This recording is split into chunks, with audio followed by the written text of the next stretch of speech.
গত আসরে চ্যাম্পিয়ন হিসেবে গ্লোবাল সুপার লিগের দ্বিতীয় আসরে অংশ নিতে যাচ্ছে রংপুর রাইডার্স। বিশ্বমঞ্চের এই টুর্নামেন্টকে সামনে রেখে দলটি ইতিমধ্যেই 5 জন বিদেশি ক্রিকেটারকে চূড়ান্ত করেছে। এবার শিরোপা ধরে রাখার লক্ষ্যে শক্তিশালী স্কোয়াড গড়েছে সোহানের দল। দলে যুক্ত হওয়া সবচেয়ে আলোচিত নাম ওয়েস্ট ইন্ডিজের অলরাউন্ডার কাইল মায়ার্স। বিপিএলে ফরচুন বরিশালের হয়ে গত 2 মৌসুমে দুর্দান্ত পারফর্ম করা এই ক্যারিবিয়ান তারকা এবার রংপুর রাইডার্সের হয়ে মাঠ মাতাবেন। তালিকায় আছেন আরও 4 জন বিদেশি ক্রিকেটার। তারা হলেন আফগানিস্তানের আজমতুল্লাহ উমর জয়, দক্ষিণ আফ্রিকার তাবরাইজ শামসি, পাকিস্তানের ইফতিখার আহমেদ এবং আকিব জাভেদ। এছাড়া ভারতের হারমিত সিংকেও দলে নিয়েছে রংপুর।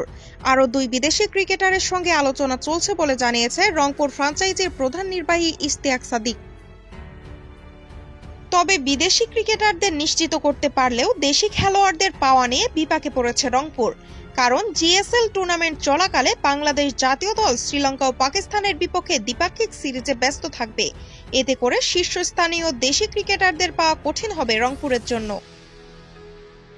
গত আসরে রংপুরের হয়ে দারুণ খেলেছিলেন নুরুল হাসান সোহান, সৌম্য সরকার এবং কামরুল ইসলাম রাব্বি। এবার কামরুল থাকলেও সৌম্যকে পাওয়া নিয়ে অনিশ্চয়তা রয়েছে। বিপিএলে আলো ছড়ানো আরও অনেক দেশি ক্রিকেটারও জাতীয় দলের ব্যস্ততায় থাকবেন।